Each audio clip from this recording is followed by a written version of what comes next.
नमस्कार साथियों, मेरे YouTube channel Hemraj Chauhan official में आप सभी का स्वागत है। आज मैं आपसे बात करूंगा उत्तराखंड के एक ऐसे मामले की जिस पर यह है सीएम धामी के एक्शन के बाद अब कार्रवाई की गई है और अब देखना होगा कि आगे चल के ये कार्रवाई क्या रूप लेती है। क्या शराब के कारोबारी इससे कुछ सबक लेते हैं, या जो बदसूरत कई सालों से हमने देखा है उत्तराखंड में जो प्रथा चली आ रही है कि लगातार शराब की दुकानों पर ओवर रेट लिए जा रहे हैं, शराब की तस्करी की लगातार खबरें आ रही हैं, क्या उस पर रोक लगी। इस मामले पर आगे बात करने से पहले मैं आप सबसे निवेदन करूंगा कि आप सब मेरे YouTube channel Hemraj Chauhan official को जरूर सब्सक्राइब करें, अपने दोस्तों रिश्तेदारों को इसके बारे में बताएं। इसी के साथ मैं आपको बता दूं कि उत्तराखंड में शराब की ओवर रेटिंग को लेकर मैंने एक वीडियो बनाया था जिसका लिंक मैं आपको डिस्क्रिप्शन में दे दूंगा। उत्तराखंड सरकार ने आज बताया कि राज्य के 13 जिलों में आबकारी विभाग और स्थानीय प्रशासन ने 100 से ज्यादा शराब की दुकानों पर छापेमारी की। सरकार को यह शिकायतें मिल रही थी कि जो शराब कारोबारी है वो MRP से ज्यादा रेट पर शराब बेच रहे हैं। इसके बाद सरकार ने फैसला लिया। इसके साथ ही शराब तस्करी की खबरें भी सामने आ रही थी। इसे लेकर भी सीएम धामी ने प्रशासन को आदेश दिए हैं कि वो ऐसे मामलों पर तीव्र कार्रवाई करे और सख्त से सख्त एक्शन ऐसे मामलों में ले। मुख्यमंत्री ने आज ये आदेश दिए कि यदि किसी शराब की दुकान में ओवर रेट मिलता है या फिर स्टॉक या बिक्री रजिस्टर में कोई गड़बड़ पाई जाती है तो तत्काल ऐसी दुकानों को सीज किया जाए। लेकिन भले ही ये कार्रवाई बहुत बड़ी लग रही है, लेकिन जिस तरह से शराब माफियाओं का एक पूरा सिंडिकेट उत्तराखंड में काम करता है, उसके बाद देखना होगा कि क्या प्रशासन इस पर आगे चल के सख्त कार्रवाई करेगा। आबकारी विभाग पर खुद ऐसे आरोप लगते हैं कि कई जिलों में आबकारी विभाग के अधिकारी जो है वो शराब कारोबारियों के साथ मिले हुए हैं।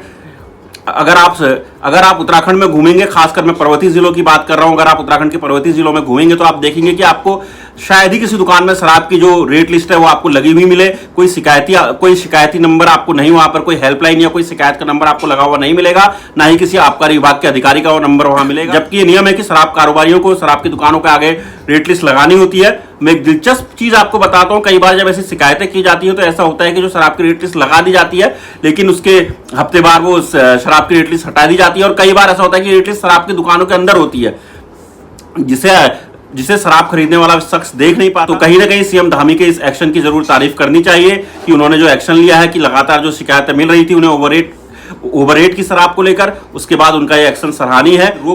क्या आने वाले समय में इस पर किसी प्रकार की रोक लगती है?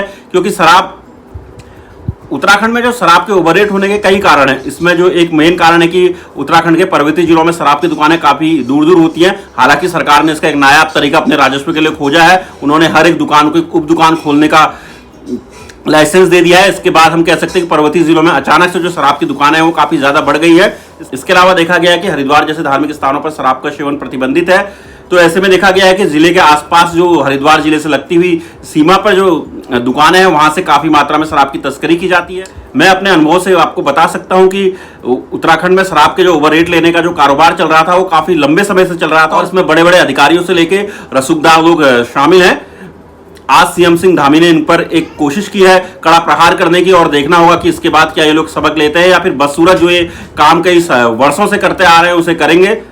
जो ये उत्तराखंड के शराब कारोबारी हैं, इनकी पहुंच सीधे सीधे नेताओं के साथ है, इनकी पहुंच सीधे सीधे अधिकारियों के साथ है। कहा तो ये तक जाता है कि हर किसी के पास ये हिस्सा पहुंचता है जो ओवररेट का है, और कई बार ये तर्क दिए जाते हैं। अगर आप देखेंगे तो ये तर्क दिए जाता है कि जो शराब की दुकान है वहां पर जो काम करते हैं उनकी सैलरी काफी कम होती है, इस वजह से शराब का ओवररेट लिया जाता है, जबकि ये बिल्कुल गलत है। शराब कारोबारियों की जिम्मेदारी बनती है कि अगर वो अपनी दुकान पर किसी को रख रहे हैं तो उन्हें उचित मानदेय दें। सरकार को इस तरफ भी ध्यान देना। सरकार एक ऐसा काम कर सकती है कि शराब कारोबारियों को जब लाइसेंस देती है तो ये निर्देश दे सकती है कि शराब के जो शराब की दुकान में उनके लोग काम करेंगे उनको कम से कम एक निश्चित मात्रा में वेतन दिया जाए ताकि वो सम्मान का जीवन अपना जी सके। इसके अलावा शराब की तस्करी उत्तराखंड में एक बहुत बड़ा मुद्दा है।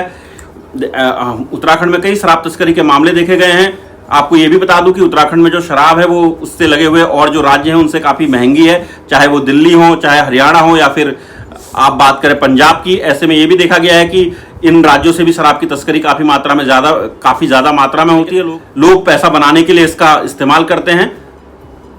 सीएम सिंह धामी ने आज एक बेहतरीन कोशिश करी है इन पर कार्रवाई करने की, और जिस तरीके से उन्होंने आज प्रशासन को और स्थानीय आबकारी अधिकारियों को ये निर्देश दिए हैं कि वो सख्त से सख्त ऐसी कार्रवाई उनके खिलाफ करें और आने वाले समय में भी ऐसी ड्राइव चला। 100 से ज्यादा दुकानों पर जो छापेमारी की गई है ना, कहीं ना कहीं एक बड़ी कार्रवाई इसलिए की जा सकती है, ये कहीं ना कहीं बड़ी कार्रवाई इसलिए की गई है क्योंकि ये जो छापेमारी हुई है राज्य के लगभग हर जिले में हुई है।